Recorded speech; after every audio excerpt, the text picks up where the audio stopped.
오늘 우리에게 주시는 하나님의 말씀 시편 73편 24절에서 28절까지입니다.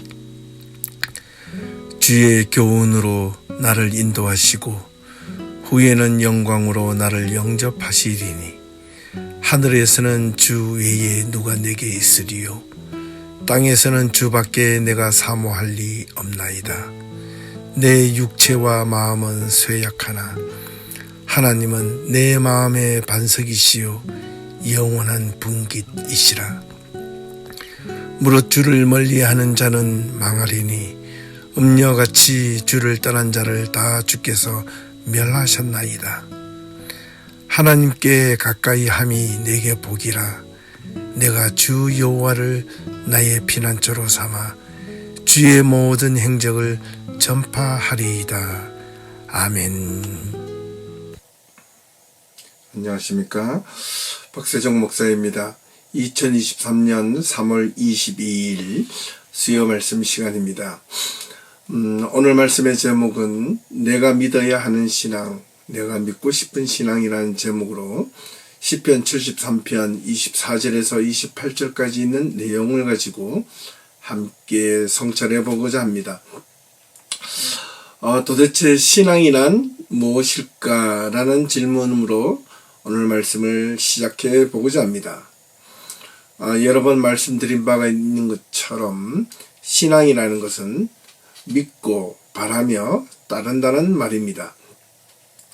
우리 기독교 신앙의 핵심이 있다면 그것은 바로 하나님을 누구보다 가까이 하는 신앙을 의미합니다. 오늘 말씀의 결론부터 해보자면 오늘 본문이 있는 시편 73편 28절에 있는 내용입니다. 하나님께 가까이 함이 내게 복이라. 내가 주 여호와를 나의 피난처로 삼아 주의 모든 행적을 전파하리이다. 아멘. 하나님께 가까이 함이 내게 복이라. 이게 오늘 제가 말씀드리고자 하는 핵심입니다. 내가 믿고 싶은 신앙은 하나님을 내 곁에 가까이 두고 싶어하는 신앙이라면 내가 믿어야 하는 신앙의 핵심은 내가 하나님께 가까이 가는 신앙이라고 말할 수 있겠습니다. 이 하나님께 가까이 함이 내게 복이라 이라는 말을 좀 더 쉽게 풀어 설명하면 이렇습니다. 내가 하나님께 가까이 다가가는 것이 나에게는 더없이 좋은 일이다라는 뜻입니다.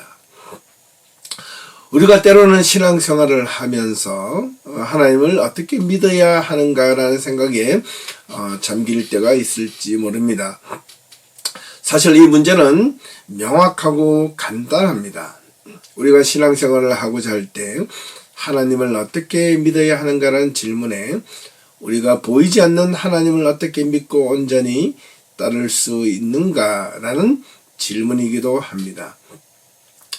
그런데 문제는 우리가 대부분 하나님을 향한 올바른 신앙생활을 유지하기 위해 크게 몇 가지, 네 가지 정도 중요한 선이해 또는 이 네 가지가 필수 요소가 있는데 어쩌면 대부분 신앙인들은 우리가 기독교 신앙, 하나님을 바라보고 믿는 데 있어서 이런 부분들을 좀 놓치고 그냥 신앙생활부터 무작정 시작하는 것이 아닌가라는 아쉬움과 또는 또 필요성이 있다 생각하겠습니다. 그 네 가지가 무엇인지 한번 살펴보도록 하겠습니다. 올바른 신앙생활, 기독교인은 신앙으로서 올바른 신앙생활을 하기 위해서 우리가 필요한 네 가지, 첫 번째는 뭐라 해도 신앙의 기준인 성경에 대한 올바른 이해가 필요합니다.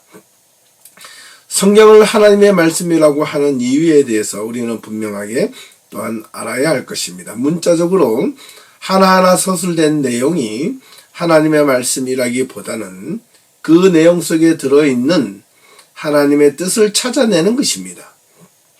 이것이 하나님의 말씀이자 하나님의 뜻이라는 것입니다. 그래서 우리는 하나님의 말씀이라고 할 때 성경에 있는 내용을 문자적으로 이해하는 것이 아니라 그 성경이 스토리나 이야기들을 하는 가운데 과연 하나님은 무엇을 말씀하시고자 하시는가 라는 것을 찾아내는 것이지요. 그래서 성경을 올바르게 이해하는 것이 기독교 신앙의 첫 번째 중요한 이유입니다. 그래서 많은 성도님들에게 성경을 많이 읽으라 라는 이유가 바로 거기에 있는 것입니다. 두 번째는 성경을 올바르게 알고 이해하기 위해서는 그것을 해석할 수 있는 어떤 그 툴이 필요합니다. 그래서 이거를 전문적인 용어로는 신학적 방법론 또는 신학적 해석이라는 말을 사용합니다. 성경을 어떻게 이해하고 해석하고 바라볼 것인가에 대한 그 점인데요. 이런 것은 신학적인 훈련을 통해서만 가능합니다. 특별히 교회는 성도들에게 이런 부분들을 제대로 가르쳐야 하는데 그래야 성경을 올바로 읽고 해석할 수 있겠지요. 그런데 많은 교회에서는 성도들은 대부분 이런 부분들을 최소한 기본적인 방법만이라도 배워야 하는데 그렇지 않고 오히려 성경을 자기 입장에, 자기 생각에, 오직 자기 경험에 맞도록 자의적인 해석을 하거나 활용할 가능성이 있다는 것입니다. 그렇다면 오히려 성경을 올바르게 이해하지 못한다면 성경이 오히려 선한 하나님의 뜻을 찾는 선의 도구라기보다는 아주 오히려 위험할 수 있다는 것을 명심해야 합니다. 세 번째는 교회에 대한 전통에 대한 바른 이해입니다. 2000년 기독교 역사 가운데 그동안 교회를 혼란케 만들고 왜곡시키는 대부분은 교회 바깥에서 이루어진 것도 있지만 상당수는 오히려 교회 내부에 있었습니다. 그래서 우리는 이것을 가지고 이단이나 사입이라고 말을 하는 것입니다. 이 문제는 사실 최근에 있어서 일어난 것이 아니라 초대 교회에서부터 이런 이단이나 사입의 문제는 항상 있어 왔습니다. 그래서 교회는 지금까지 언제나 어려움을 겪어왔고 고난 가운데 있었던 것입니다. 그럴 때마다 교회는 본래의 자리를 지키고 전통을 지키기 위하여 그래서 나온 것이 바로 사도신경이었고 그 사도신경이 교회를 올바르게 세우는 철저한 신앙 고백의 기준이자 또는 교회를 바르게 세우는 기준점이 된 것입니다. 이 교회를 지금까지 온갖 어려움 속에도 불구하고 교회가 유지되고 그 전통을 이어오게 된 것은 바로 교회가 위기를 맞이할 때마다 이런 올바른 성경적 해석과 신학적 올바른 방법론이 교회를 지탱하게 했던 것입니다.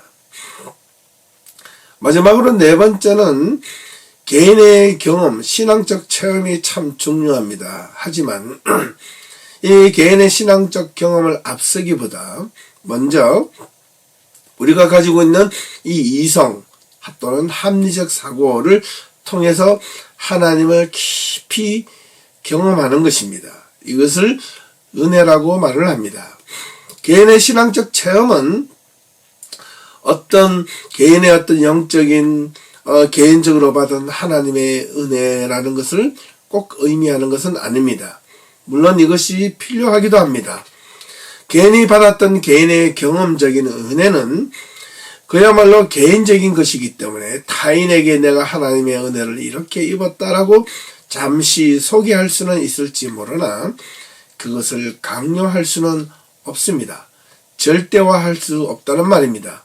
그러므로 모두에게 하나님의 은혜를 경험하게 할 수 있는 공통 분모가 있는데 그것은 바로 우리 모두의 동일한 생각으로 깨닫고 성찰하게 하는 데 있다는 것입니다. 그래서 이 신앙의 체험은 단지 초월적인 경험뿐만 아니라 하나님의 말씀을 듣고 깨닫고 뉘우치고 또한 은혜를 경험하는 그 모든 행위가 바로 우리의 생각 안에서 이루어질 수 있다는 것, 이성 가운데 합리적 사고 가운데 이루어질 수 있다는 것입니다. 예를 들자면 이렇습니다. 우리가 하나님께서 우리에게 계시를 하거나 말씀을 하신다고 할 때, 우리에게 하나님께서 뜻을 펼쳐 보이시고자 할 때 어떻게 우리에게 하나님께서 그 뜻을 전달해 주시겠습니까? 우리가 지금 이해하고 배우고 말하고 있는 범위 안으로 하나님께서 말씀하실 때만 가능한 것 아니겠습니까? 그렇습니다. 우리가 하나님의 언어, 하나님의 뜻을, 하나님의 심중을 이해하려면 우리가 하나님의 언어가 있다면 하나님의 언어를 우리가 이해하지 않으면 절대로 이해할 수가 없습니다. 마찬가지로 하나님께서 우리를 이해시키는 방법은 우리가 이해하고 있는 범위 안에서 하나님께서 우리를 설득하시고 가르치시고 깨닫게 해 주신다는 것입니다. 그렇다면 하나님께서 우리에게 깨닫게 해주시고 설득하고 은혜를 주시는 그 모든 과정이 우리의 생각, 이성 또는 우리의 언어로밖에 하나님께서 보여지지 않는다는 것입니다.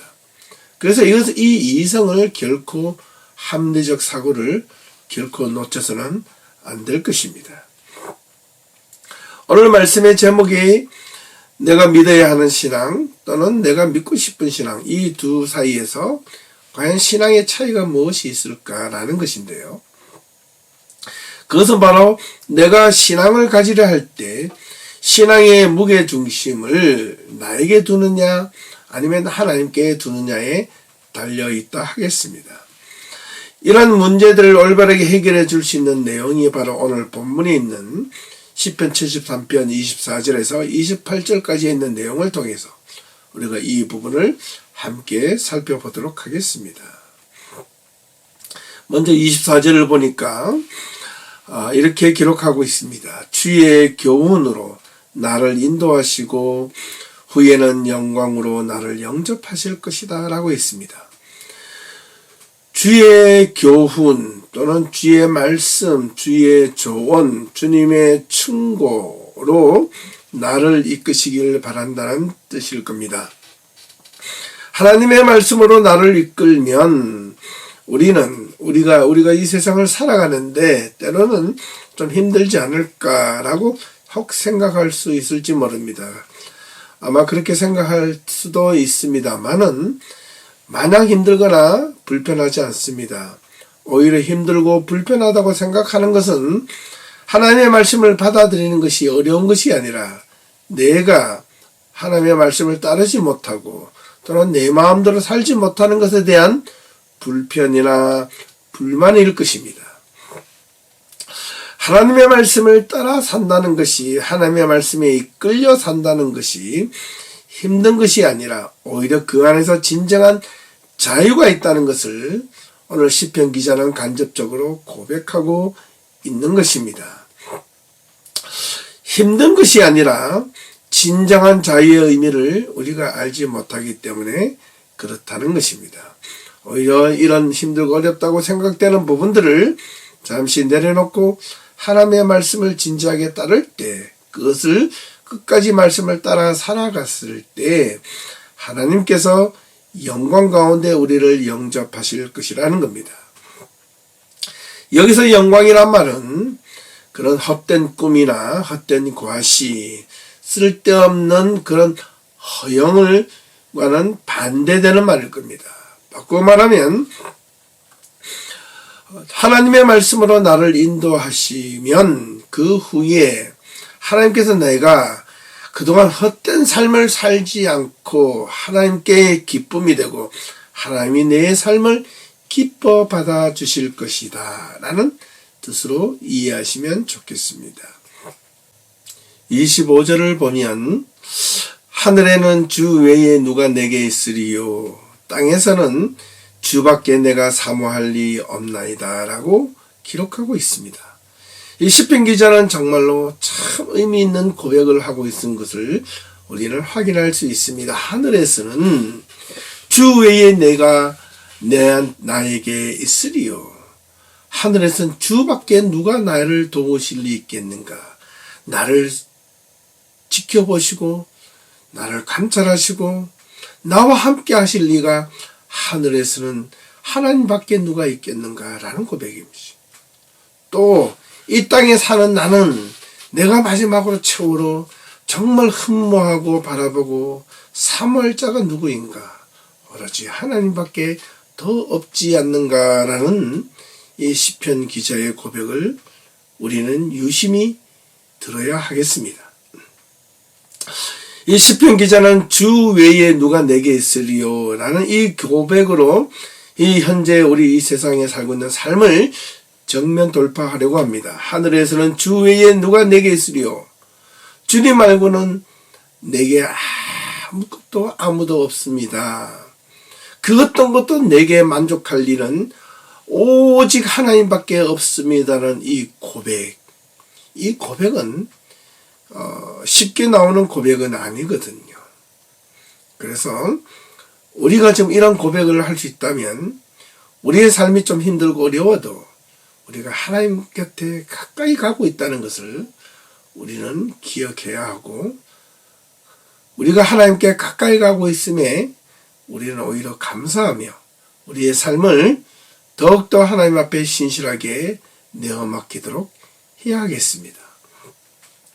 26절 말씀을 보면 이렇게 또한 고백합니다. 내 육체와 마음은 쇠약하나 하나님은 내 마음의 반석이시요 영원한 분깃이시라. 시간이 흐름에 따라 내 육체와 마음은 점점 쇠약해지고 연약해지지만 그럼에도 불구하고 하나님은 영원한 내 마음의 반석이시며 나의 목숨은 언제나 하나님뿐입니다 라는 고백입니다. 그렇습니다. 시간의 흐름에 따라 우리의 마음과 육체는 점점 여려지고 연약해지고 그 힘을 상실하게 될 것이지만, 하지만 내 심중에서는 하나님 앞을 향한 그 마음은 더욱더 단단해지고 더욱더 그것을 향하여 온전해질 것이라는 고백인 것입니다. 이 시편 73편을 기록한 저자 아삽은 이렇게 고백합니다. 악인들이 서 있는 곳에서는 궁극적으로 넘어지거나 쓰러질 수밖에 없다라는 고백을 합니다. 하나님 자신의 마음에 있는 결코 미끄러지지 않는 영원한 반석은 오로지 하나님밖에 없다라는 고백이기도 합니다. 우리가 이 세상을 살아갈 때 잠깐 우리가 세상 속에서 환난을 당하고 고통을 당하고 우리 눈앞에서 어려움을 당하는 그 순간, 그 어려움과 환난과 고통 때문에 우리 자신은 힘들어하고 또한 어려워하고 또 그것 때문에 때로는 하나님 앞에 있는 그 믿음이 떨어지고 또 낭망하고 좌절할 때가 있을 것입니다. 그럼에도 불구하고 이 시편 기자의 고백은 다시 한 번 더 하나님 앞으로 가까이 가도록 만드는데 큰 힘과 용기를 주는 말씀이라 하겠습니다. 결국에는 하나님 앞에 끝까지 믿고 나아가는 자는 하나님께서 우리의 반석이 되시겠지만은 악인들은 오히려 넘어지고 쓰러진다는 그 고백은 끝까지 하나님을 믿고 따르라는 고백이기도 합니다. 그래서 이 시편 73편 앞절에 있는 17절 말씀에 보면 하나님의 성소에 들어갈 때야 비로소 그들의 종말을 내가 깨달았다라는 고백이 있습니다. 하나님의 성소에 들어갈 때야 내가 직접 진짜 하나님을 온전하게 만나고 경험할 때야 비로소 나를 해하게 하고 힘들게 했던 그 모든 것들이 종말을 맞게 되는 것을 이제야 그때서야 경험하게 되었다, 알게 되었다는 고백이었던 것입니다. 그렇습니다. 바로 이런 고백이 우리들에게도 있어야 합니다. 내가 믿고 싶은 신앙대로 살아가면 우리의 삶이 어렵고 힘들 때마다 내가 믿고 싶은 신앙 때문에 오히려 넘어지고 쓰러지지만 내가 하나님 앞에 가까이 가는 신앙, 하나님을 온전하게 믿고 싶은 신앙, 하나님을 알아야 하는 신앙은 내 삶이 힘들고 어려울 때마다 더욱더 하나님 앞에 가까이 갈 수 있는 오히려 원동력이 되거나 또는 추진력이 될 수 있다는 것 또한 기억하셔야 하는 것입니다. 27절 말씀을 보겠습니다. 무릇 주를 멀리하는 자는 망하리니 음녀같이 주를 떠난 자를 주께서 다 멸하셨나이다. 이렇게 27절에서 고백하고 있다마는 이와는 반대로 28절에는 또한 이 내용과 반대의 고백을 합니다. 주를 멀리하는 자는 망하리니 라고 27절에서 언급했다면 28절은 하나님께 가까이함이 내게 복이라. 내가 주 여호와를 나의 피난처로 삼아 주의 모든 행적을 전파하리이다 라고 이 73편 10편 기자는 마무리를 합니다. 하나님을 멀리하는 것 자체가 지금은 살아있고 자기 마음대로 하는 것 자체가 이미 생명을 떠난 것이기 때문에 죽음 그 자체가 아니겠습니까? 멸하리라 망하리라 다른 말은 죽음에 놓여진 존재이다 라는 뜻입니다. 시편 기자는 이런 사실을 깨달음으로 하나님이 사람을 다루는 것에 대한 문제를 앞선 73편 1절에서 한 20절까지 있는 내용으로 답을 내려놓고 있습니다. 하나님을 멀리하는 자들이 당시에는 잘 모르지만은 나중에 하나님의 성소에 들어갔을 때 끝까지 하나님을 붙들고 살아갔던 자들은 그 결말이 어떤 것인지를 알게 될 것이라는 것을 고백하고 있기 때문에 그렇습니다. 하나님을 멀리하는 자들이 어떻게 망하게 되었는지를 보고 들으니 시편 기자의 마음이 어떻다고요? 더욱더 하나님 앞에 혼돈되고 또 양심이 찔리어 두려움이 앞서지만은 그러나 그 혼돈과 양심의 찔림을 넘어서 하나님과 함께 하기로 마음을 먹고 하나님과 가까이 하는 것 자체가 내 삶에 있어서 더없이 좋은 것임을 깨달았다라는 뜻으로 이렇게 시편 기자는 설명하고 있습니다. 그래서 내가 하나님과 함께 하기로 하나님께 가까이 하기로 마음을 먹고 주를 붙들고 있었더니 주의 말씀으로 나를 인도하시고 훗날에는 나를 끝끝내 참고 견디었을 때 주님께서 나를 기쁨으로 영접하여 주실 것이라는 그 확신이 이 시편 기자에는 분명하게 있었던 것입니다. 이것이 바로 오늘 우리에게 주는 말씀의 핵심입니다.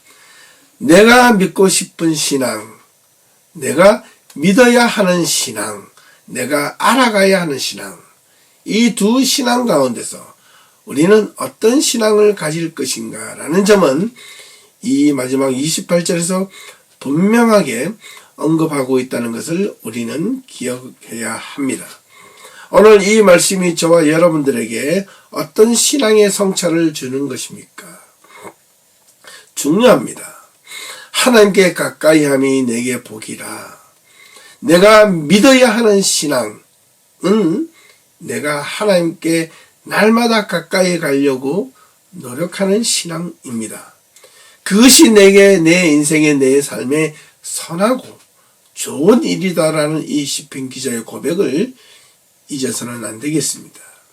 내가 믿고 싶은 신앙은 오히려 하나님을 내 곁에 가까이 두면서 내가 가고 싶은 대로, 내가 원하고 싶은 대로 하나님을 수적처럼 부리는 것이라면 내가 믿어야 하는 신앙, 내가 가까이 가야 하는 하나님을 향한 그 신앙은 내가 가고 싶은 마음을 하나님께 투영하는 겁니다.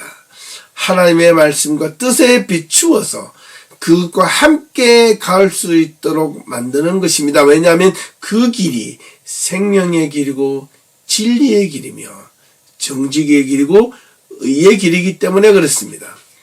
사람들은 흔히 많이 이렇게 이야기합니다. 이 세상 살 동안에 내 마음대로 좀 내 뜻대로 한참 좀 즐겁게 살다가 마지막에 내가 죽기 전에 내가 끝판에 그때 예수를 믿으면 되지 뭘 이렇게 생각할 수도 있습니다. 또 그렇게 말하는 자들이 종종 있습니다. 그래서 이제 교회에다가 신앙생활을 대충 걸쳐놓고 그 다음에 또 자기 마음대로 살아가려고 하는 사람들이 있습니다. 그것을 하나님께서 모르실까요? 전지전능하신 하나님이시라면 그 모든 것까지도 감찰하시는 하나님이실 겁니다. 하나님은 그 모습을 보고 어떻게 생각하실까요? 그렇게 마음대로 살다가 훗날에 하나님, 나 이제 좀 지금부터 제대로 믿을랍니다. 라고 하면, 그래. 고맙다. 지금이라도 믿어주니 고맙다. 이렇게 말씀하실까요? 아니면 그 속마음을 다 보시고, 네, 이놈, 왜 이제서야? 그때는 뭐 하고 있었니? 아직도 정신을 못 차렸니? 이제서야 나를 믿겠다고? 지금 믿은들. 글쎄요. 어떤 마음으로 하나님께서 그것을 판단하실지는 저는 잘 모르겠습니다.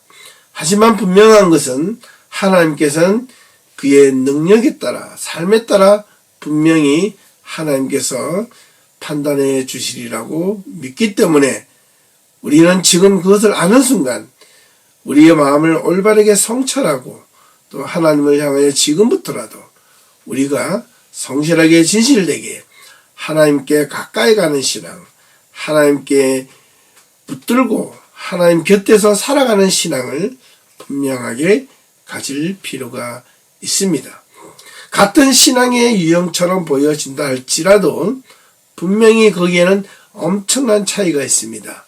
내가 믿고 싶은 신앙과 내가 믿어야 하는 신앙, 이 두 사이에서 우리는 어떤 신앙을 선택해야 할지 저와 여러분들은 적어도 하나님의 뜻 가운데 있는 성도들이라면 어떤 것을 선택해야 될지 잘 아실 겁니다.